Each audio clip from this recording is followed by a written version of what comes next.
our nation was founded on an incredibly powerful, truly audacious idea.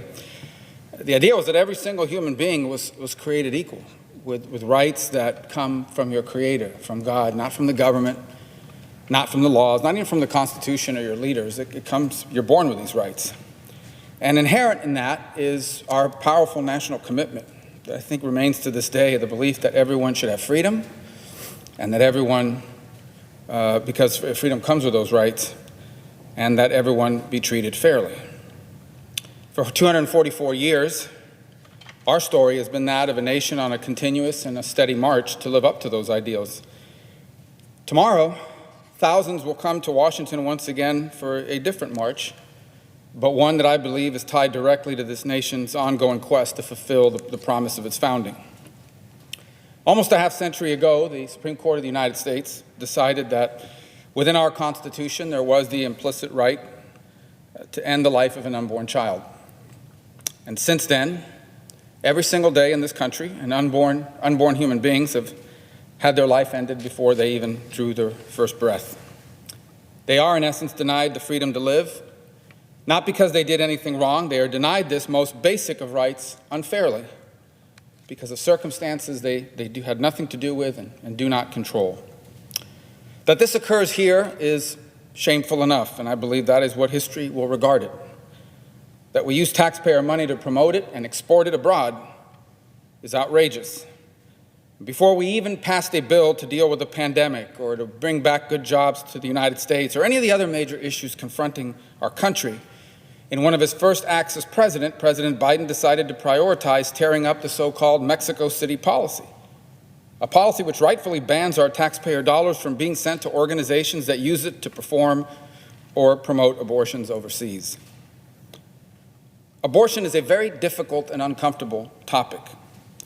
No one can pretend that if some 15-year-old girl is pregnant, she's afraid of her parents, afraid of what others might think, afraid for her future, that she faces an easy choice. It is not. It doesn't feel fair, doesn't feel like freedom to have laws that tell people what they can or cannot do with their body. But in this case, the challenge we have is that it is a case that puts the fundamental rights of two people into direct conflict. The right, as most definitely exists, of a mother to choose what to do with her body versus the right of an unborn child to live. And it forces us to decide which one of these two rights wins out in those circumstances. I personally, for one, and those who march tomorrow have chosen life. Not because it's an easy choice, but because to me it's the clear one. Because the right to live is the one right upon which all the other rights we claim depend. Without life, there is no speech to protect, there is no religion to practice. Without life, frankly, nothing else matters. I would point out that being pro-life is not just about the right to be born, it also means the right to live and to thrive. Once a child is born, that child depends on their parents or whoever their guardians that are raising them, and they have a moral and legal duty to care for them. Not just to feed them, not just to clothe them, not just to house them, but also to promote a safe and stable home and the chance at a good education and a better future. And that's why I deeply believe that pro-life must also mean being pro-parents. Being a parent is the most influential role anyone will ever have. It's the most important job any of us will ever have. That's why I worked to, and we were successful in expanding the child tax credit 2 years ago. That's why I stand ready now to work with President Biden to expand it even further. Now, I am concerned about some of the details of the policies he's outlined. For example, his proposal appears to unfairly benefit parents who send their children to commercial child care over stay-at-home parents or grandparents or other caregivers. But this is an area we have a common goal and one where I believe we can find a way to work together. It's also why I support creating the opportunity for every parent in America to have access to paid family leave. Because no one should be thrown into welfare or debt or bankruptcy because they got pregnant, because they had a child. It is also, by the way, why I support school choice.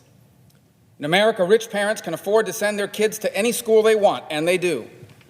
Upper middle-class parents can move to neighborhoods with good public schools.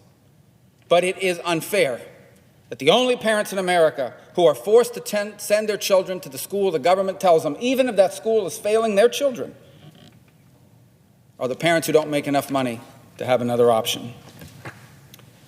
For 21st century America to move closer to fulfilling our founding principle of equality, of freedom, of fairness, every child deserves the right not just to be born, but also the right to live and to thrive, the right not just to exist, but the right to pursue and fulfill their potential. And I believe that what's at stake is nothing less than our identity as a nation.